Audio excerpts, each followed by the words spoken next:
Magluluto tayo ng maki soup. So ang una natin gagawin ay i-marinate natin yung pork tenderloin sa paminta, and then oyster sauce, tsaka sa cornstarch. Yan, imimix lang natin siya mabuti.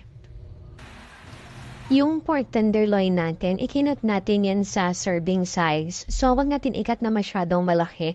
Yung tama lang, kasi soup nga ang gagawin natin. So, pwedeng bite size lang. Okay na yon. Then, after natin ma-mix yung unang nilagay natin sa tenderloin, lalagyan natin ng egg white.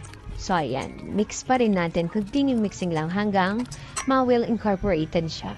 Tapos, meron tayo ditong beef broth. So, depende sa inyo kung anong gusto niya gamitin. Pwede yung pinaglagaan talaga ng beef or pwede naman yung beef cubes. Then, pakuluin lang natin siya ng kulong-kulo. Pag kulong-kulo na siya, ihuhulog natin yung minarinate natin na tenderloin. So, at least mga 1 hour natin siyang i-marinate, okay? Then, ihulog natin sa boiling na beef broth. Yan, napakadali lang nito, no? Papakuluin lang natin siya na papakuluin. Tapos, titimplahan natin siya ng konting toyo.